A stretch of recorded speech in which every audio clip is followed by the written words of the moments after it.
Depuis le début de la saison française, DDF vous raconte les improbables histoires du LOSC. De l'arrivée de Marcelo Bielsa à son départ, en passant par les soucis financiers du club, les nordistes sont régulièrement à la une de l'actualité. Durant la trêve hivernale, les Lillois ont trouvé leur nouvel entraîneur. Depuis le départ de Marcelo Bielsa, la gestion du groupe professionnel était assurée par plusieurs membres du staff. Le tout, bien sûr, supervisé par Luis Campos, l'influent directeur sportif du club. Et c'est le 22 décembre dernier que le nom du nouvel entraîneur des Dogs a été dévoilé. Il s'agit de Christophe Galtier. Mais qui est Christophe Galtier? Ancien défenseur, passé par Marseille et par Lille, il a notamment entraîné Saint-Etienne pendant 7 ans et demi. On peut le définir comme un anti-Bielsa. C'est un entraîneur avant tout pragmatique qui cherche à bâtir des équipes solides et disciplinées. Son projet est moins exigeant vis-à-vis des joueurs. L'Argentin, à l'inverse, a besoin de temps pour transmettre ses idées de jeu offensives et spectaculaires. Mais que l'on ne s'y trompe pas, Christophe Galtier est loin, très loin d'être un mauvais entraîneur. Il suffit de regarder son passage à Saint-Etienne pour en être convaincu. Pendant 7 ans et demi, il a réussi à faire surperformer un effectif très limité. D'ailleurs, depuis son départ cet été, les Verts sont dans la tourmente.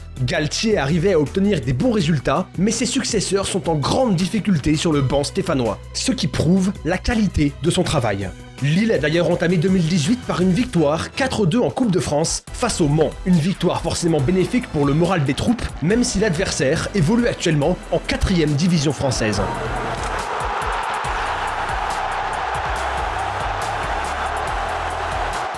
En conférence de presse cette semaine, le nouveau coach des Dogs a détaillé son projet. L'objectif que j'ai défini avec mon groupe, c'est vraiment d'être une équipe. Et d'être une équipe très difficile à manœuvrer et une équipe qui montre un certain état d'esprit. Pour le natif de Marseille, l'une des clés, c'est la sérénité du groupe. J'aime pas le terme tranquille, parce que quand on est tranquille, on s'endort, et quand on s'endort dans la compétition, vous êtes vite battu. Mais il faut gagner en sérénité et gagner aussi rapidement en concentration et en efficacité. Nicolas Pepe insiste également sur l'aspect mental. Pour l'attaquant ivoirien, c'est sur ce point que les joueurs doivent travailler. Voilà, retrouver confiance en nous, parce que voilà, c'est sûr que c'est pas évident aussi avec les supporters qui sont aussi derrière nous.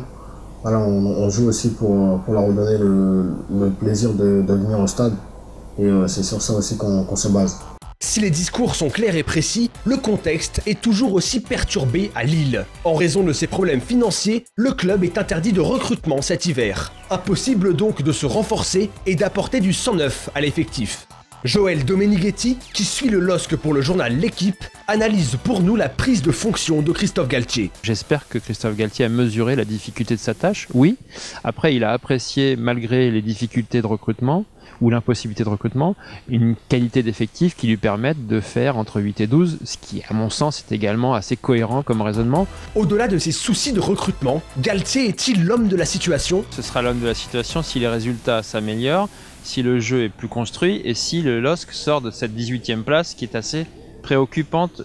Je ne vous le cache pas. Les observateurs s'attendent logiquement à des idées tactiques plus simples, pour eux comme pour les joueurs. Par rapport à Galtier à son arrivée, ce qui peut changer, c'est d'abord l'approche tactique. Je pense que l'équipe sera un peu plus sécurisée, sera un peu plus organisée pour jouer en 4-4-2 comme ils le souhaitent ou en 4-3-3, avec des joueurs qui joueront dans leurs postes respectifs et non pas à des postes différents. Le choix de Christophe Galtier marque donc une véritable rupture avec Marcelo Bielsa. Il semble plus adapté à la situation de Lille, à court terme en tout cas. Mais cette arrivée marque une baisse significative des ambitions lilloises. En effet, Galtier ne fera pas progresser son groupe comme aurait pu le faire l'Argentin. C'est d'ailleurs ce qui lui était reproché à Saint-Etienne. Les résultats étaient stables, l'équipe était cohérente, mais manquait parfois d'ambition, au classement comme dans le jeu. Alors oui, Lille, actuellement 18e, a besoin d'un entraîneur rigoureux et pragmatique pour se sauver. Mais ce club a été bâti pour faire progresser des joueurs dans le but de les revendre, et le projet lillois était de revenir sur la scène européenne. Tout cela semble bien loin aujourd'hui.